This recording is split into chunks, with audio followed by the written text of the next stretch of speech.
Hey there. Today, I'm going to introduce you to the Rifleman Pentathlon. It's an idea that's been a long time coming, and today I'm excited to share it with you because I've done a lot of competitions in my life. I've done a lot of shooting, non-shooting, formal, informal, and I've always felt that something was missing.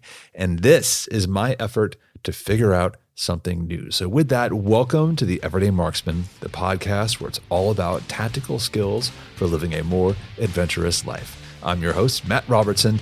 Welcome to the show. Our website's everydaymarksmen.co. There you're going to find today's show notes, as well as our awesome community of marksmen, blog posts, YouTube channel, and all of that fun stuff. So let's get to it because it's August, and this is also about when I take a break every year. So I'm going to go quiet for a little bit, and I want to leave you with this post and start thinking about it. So let's get into the Rifleman Pentathlon. So I recently introduced this concept of arete and agon, which means excellence and struggle.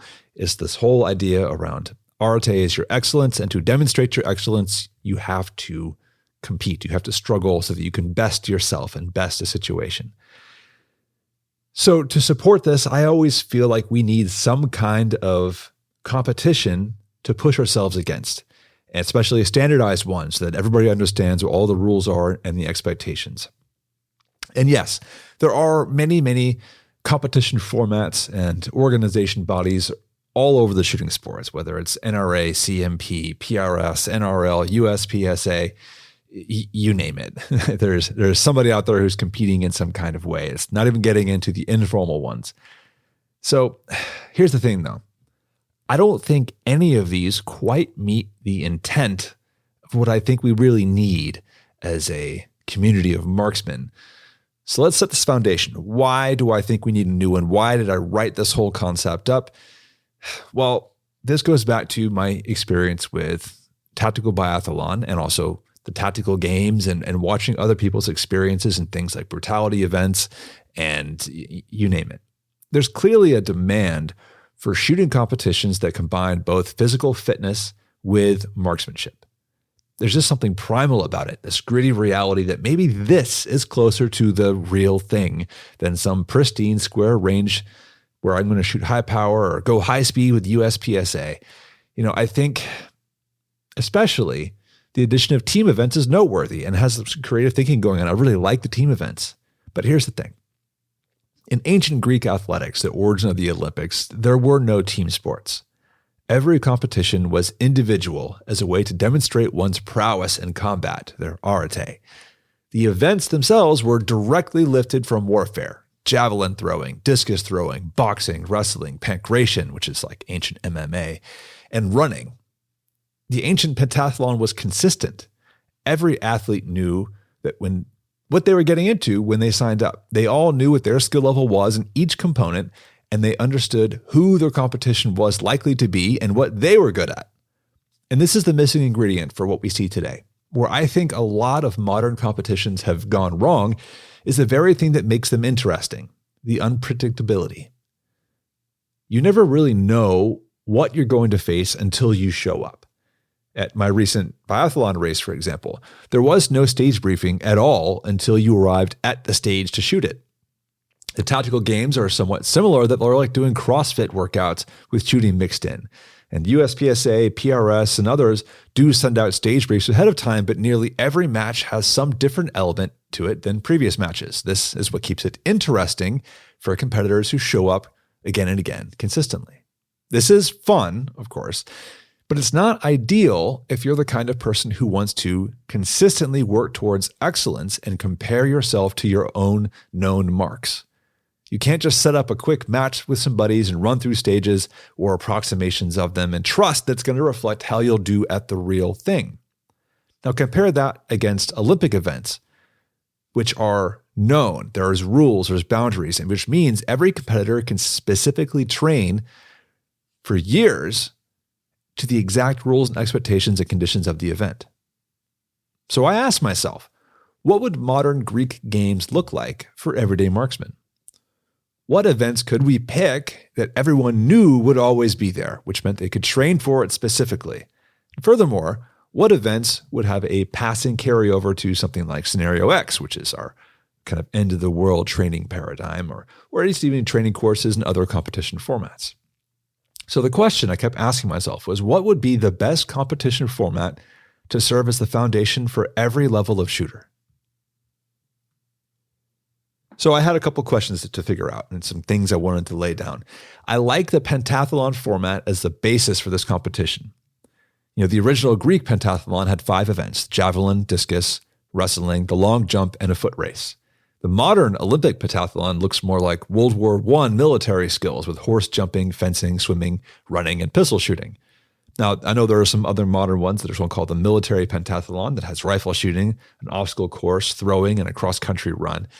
And that style is a lot more relevant to today, but I think it's complicated to set up because it's got swimming and obstacle courses and things. Not everybody has access to those kinds of facilities. So I wanted the Rifleman Pentathlon to serve regular folks like you and I who have to train at our local ranges or inside our homes. So what are my qualifications to make this match happen? Well, number 1, the competition should only require one type of firearm for the entire match, specifically a rifle. A lot of events I go to, they're all 2-gun. Everybody loves 2-gun these days. You got rifle and pistol. But what happened to the 1-gun matches? Let's do some action shooting. So anyway, I wanted to be 1 gun so that people could focus on building that particular skill set. Number 2, events need to be accessible and competitive for everyone. I don't want a situation where someone who lives in New York who has a bolt action rifle and is not allowed to own an AR-15, as much as I hate that, but I don't want them to feel like they can't show up to a match in Tennessee and feel like they're going to get completely outclassed by someone who's rocking an AR. So I want to remove that element and focus on the fundamentals of success. Number 3, that I want at every match, there is some component where each competitor will directly face off against someone else in a shooting competition. Head to head, not literally, no one's going to die, but have to shoot head to head. And we're going to talk about that a little bit more. Number 4, I want running these events to be possible in a single day. So everything has to run relatively smoothly, relatively quickly, or at least be well sectioned out. Number 5, that I want the framework of these events to be flexible enough that you can do them at almost any outdoor range or facility. And lastly, every event should map to a core set of skills useful in armed conflict. All right, so there we go. The Rifleman Pentathlon should be accessible to all citizens, regardless of where they live and what equipment they use. It should be relevant to skills in a defensive situation and build on things, or able to be built on, so you can go on to succeed in future competitions. Now, I have an entire post, it's very long and thorough, about this topic. So I'm not going to go down like that rabbit hole. My idea here is just to summarize for you what it is, but come by the website, everydaymarksmen.co, and look at the show notes for this episode, or go to everydaymarksmen.co/pentathlon, and you'll get right to the post and kind of how it's set up. So here's the 5 events that I picked that I think have the most relevance. Number 1 is precision marksmanship. Number 2 is a rifle biathlon. Number 3 is a head-to-head challenge. Number 4 is the medley. And number 5 is the Minuteman Dash. So let's summarize each of these real quick. Precision marksmanship is pretty close to high-power competition. All right, there's going to be 2 strings of fire, one for precision, one for rapid. And you can run as many shooters as you want on the line, as long as you have a lane for each and you can maintain safety. In the precision string, shooters are going to take any position that they want, and they have 10 minutes to fire 10 shots, and only 10 shots. And then their score is their score. I say any position because this lets match directors, if you're running it with your friends, it does not have to be a pristine square range. You can do terrain, you can hide targets. The point is everybody's facing the same challenge. They pick the position they think is most appropriate. May the best shooter win. The rapid string is 60 seconds to fire 10 shots with a reload after the first 5. So 60 seconds to fire 5 shots, reload, fire another 5 shots. Now, this is going to bias things a little bit in favor of semi-autos, but it's still doable with a bolt action, all right, especially one that's not heavily recoiling. This is the precision event, and I didn't specify anything like ranges. You can pick whatever range you want, spec it out, 50, 100, 200, or 300 yards. You can pick a different distance between the precision and the rapid. It's really up to you and how you want to set it up. Event number 2 is the rifle biathlon. Now, unlike the tactical biathlon, which involves a longer running course where you stop periodically and shoot a stage. This is much closer to the Olympic biathlon, but instead of being on skis, it's on foot. So you'll need three things. You will need a running course, figure something about 400, 800 meters or quarter mile to half a mile. You'll need a shooting range, and you'll need a penalty zone. So how does this work? When you start the event, the runner has to run a complete lap of the running course. Again, about 400, 800 meters, quarter mile to half a mile, or whatever you have access to. When they finish that lap, they have to approach the shooting range, they'll load, and they have to make 5 hits onto a target or a series of targets. Not specifying distance, not specifying position. That's really going to be up to match directors to pick how they want to run it. But here's the catch.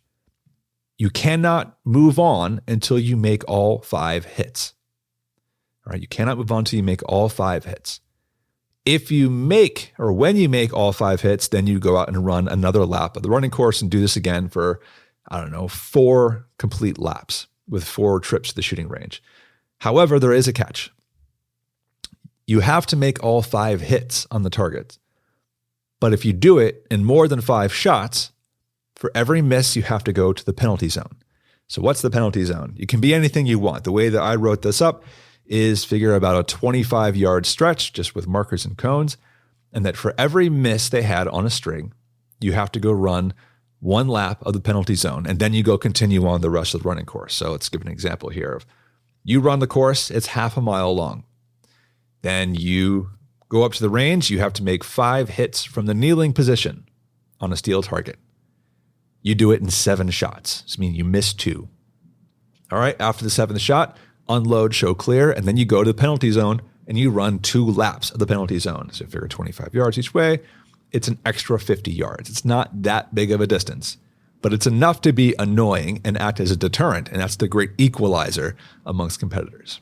Once you've run your 2 laps, then you go back and run another lap of the main running course, another half mile, and continue. And you'll get more tired as this thing goes on. All right. Now we're on to the head-to-head competition, which I basically call the Simpson drill. So I posted an interview recently with John Simpson, my friend, a sniper instructor, who had this wonderful drill involving balloons.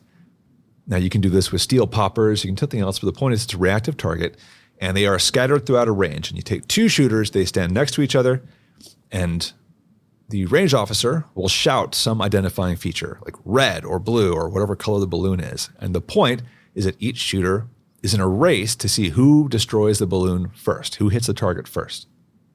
Whoever gets it wins the point.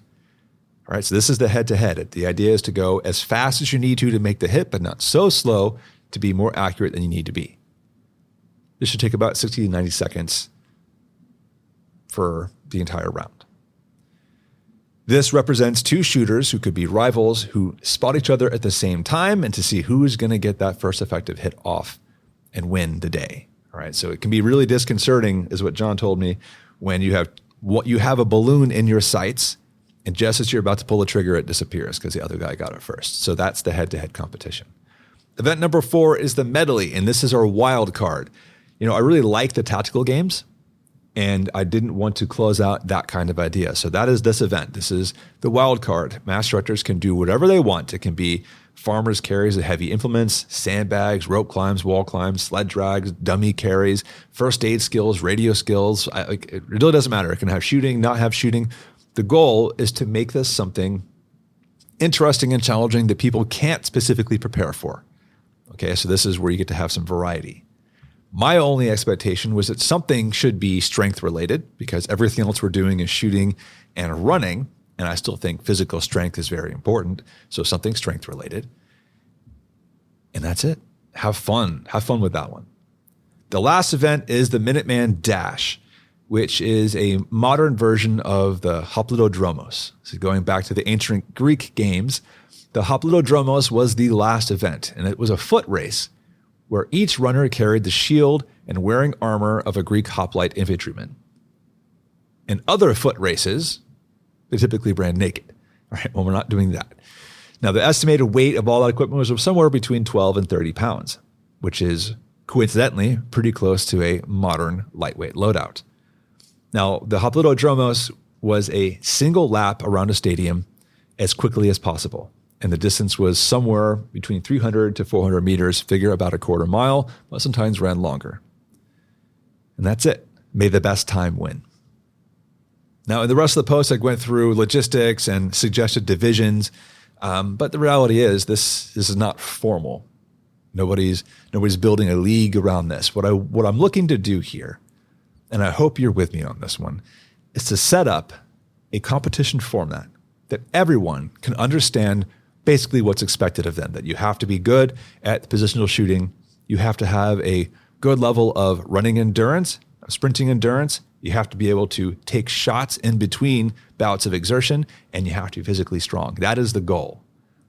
And I would argue that someone who gets good at the Rifleman Pentathlon is set up for success regardless of what they want to go do next, whether that's tactical training at small unit tactics or CQB, whether that's going off to compete in high power or tactical biathlon or USPSA. Like, all of the skills are here at a foundational level.